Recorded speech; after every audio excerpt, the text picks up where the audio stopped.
జై శ్రీరామ్. ఓం నమో వెంకటేశాయ. నా పేరు గరిసా వెంకటరెడ్డి. నేను అన్నమయ్య జిల్లా విశ్వ హిందూ పరిషత్ సత్సంగ సహప్రముఖగా ఉన్నాను. ఈరోజు మన పక్క రాష్ట్రం ముఖ్యమంత్రి రేవంత్ రెడ్డి మాట్లాడిన మాటలను విని చాలా బాధ అనిపించింది.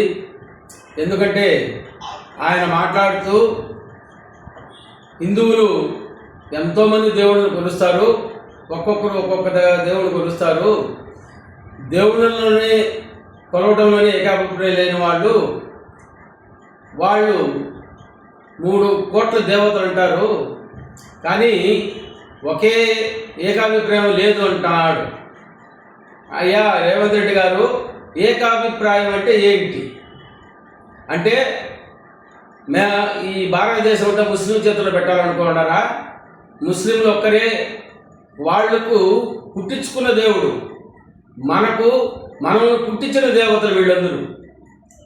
అటువంటిది మన సనాతన ధర్మము యొక్క అసలు విషయాలు మూలాలకు తెలియకుండా మీకు నోటికి వచ్చింది ఏదంటే అది మాట్లాడటం, అది ఒక స్థాయిలో ఉన్నటువంటి మీకు అది పనికిరాదు. అయినా మీరు మాట్లాడుతున్నారంటే మీకు అవగాహన లేదని అనుకోవాలి. రెండవది, హిందూ ధర్మంలో సనాతన ధర్మంలో మనకు మానవ జీవనానికి ఉపయోగపడే ఎటువంటిదైనా ఏదైనా, అది రాయి కానీ చెట్టు కానీ పుట్ట కానీ ఏదైనా కానీ మనం దేవుడుగా కొలుస్తాం. కాబట్టి మనకు ఇంతమంది దేవతలు, వాళ్లకు దేవుడు కాదు, ఒక మనిషిని ఎవరినో ఒక ప్రవక్తను వాళ్ళు దేవుడుగా పూజిస్తున్నారు. మనము మన పంచభూతాలను, అలాగే పర్యావరణాన్ని, అలాగే ప్రకృతిలో ఉన్నటువంటి ప్రతి దాన్ని మనం దేవుడుగా ఎందుకు కొలుస్తామంటే అవి అన్నీ మన జీవనానికి, మన జీవన గమనానికి ఉపయోగపడతాయి. కాబట్టి ఇది కూడా తెలియని వారు మీరు ఎలా సీఎం అయ్యారయ్యా? అదిగాక హిందువుగా పుట్టి హిందూ దేవుళ్లను, హిందుత్వాన్ని మీరు కించపరుస్తున్నారంటే మీరు మీ తల్లినే కించపరిచినట్టు. అటువంటి అభిప్రాయం వదిలేసి మీరు కూడా హిందువులో ఒకరుగా ఉంటారనుకుంటున్నాం. ఇంకొకటి, అయ్యా మన ఆంధ్రప్రదేశ్ ముఖ్యమంత్రి చంద్రబాబు నాయుడు గారు అక్కడ సీఎంగా ఉన్నది మీ జాగిరమే. ఆయన ఇలా అవాకులు చవాకులు పేలుతూ ఉంటే మీరు ఖండించకుండా ఎందుకున్నారు? ఇది ప్రతి హిందువు పార్టీలకు, కులాలకు, ప్రాంతాలకు అతీతంగా ప్రతి ఒక్కరూ దీనికి స్పందించాలి. ఎందుకంటే అక్కడ మాట్లాడిన విషయము ఎంత అవహేళనగా ఉందంటే, ఆయన మాట్లాడేటప్పుడు వెనకల నవ్వుకుంటున్నారు ఎక్కడికే పక్కపక్కలు.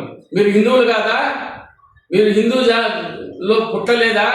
మీ అమ్మ నాయన హిందువులుగా లేరా? లేకపోతే ఇంకేదైనా సంకర జాతికి పుట్టారా? కాబట్టి ఇక మీదట హిందుత్వాన్ని కానీ, హిందూ దేవుళ్ళు కానీ ఎవరైనా ఈ విధంగా విమర్శించే వాళ్ళను రాజకీయాల్లో ఎన్నుకోవాకండి. ప్రజలకు నేను చేస్తున్న విజ్ఞప్తి ఒకటే, ఒక్కరోజు సంతోషం కోసము, ఒక్కరోజు సారాయి బిర్యానీ, ఒక్కరోజు 2000 రూపాయల సంతోషం కొరకు మీ 5 సంవత్సరాలు బానిసలుగా మారిపోతున్నాం. దీని నుంచి మనం బయటపడి మన హిందుత్వాన్ని, మనల్ని ఎవరైతే గౌరవిస్తారో వాళ్ళకే పట్టం కట్టండి. అప్పుడే మన భారతదేశము హిందూ దేశంగా, భారతదేశంగా నిలబడగలుగుతుంది. కాబట్టి దయచేసి ఓటరు మహాశయులకు, సామాన్య ప్రజలకు నేను కోరుకునేది ఒకటే, ఎవరైనా ఎన్నుకునేటప్పుడు సర్పంచ్ దగ్గర నుంచి రాష్ట్రపతి వరకు, సర్పంచ్ దగ్గర నుంచి ప్రధానమంత్రి వరకు ఎన్నుకునేటప్పుడు ఆలోచించి ఎన్నుకోండి. డబ్బులకు కక్కుర్తిపడగాకండి. డబ్బులకు, బ్రాందీ సీసాలకు, బిర్యానీలకు అమ్ముడుపోవద్దు. దయచేసి మంచి నాయకత్వాన్ని ఎన్నుకోండి. మనకి ఎవరైతే అన్ని విధాలా చేదోడు వాదోడుగా ఉంటారో, మన ధర్మాన్ని ఎవరైతే రక్షిస్తారో వాళ్ళకే మీరు పట్టం కట్టండి. అప్పుడే మనం అందరం బ్రతుకుతాము, 10 మందిని మనం బ్రతికించగలుగుతాము. మన ధర్మం ఏం చెప్తుంది? జీవో ఔర్ జీనేదో. మిగతా ధర్మాల్లో ఏది అట్లా లేదు. కాబట్టి నువ్వు బ్రతుకుతూ 10 మందిని బ్రతికించాలనేది మన ధర్మం నేర్పించింది మనకు. కాబట్టి దీనిపైన అందరం కట్టుబడి ఉందాము. ఇటువంటి మాటలు ఇంకెప్పుడు ఎవరు మాట్లాడకుండా చేయాలంటే దీన్ని ప్రతి ఒక్కరూ ఖండించాలని అందరినీ కోరుకుంటూ జై శ్రీరామ్, జై హింద్.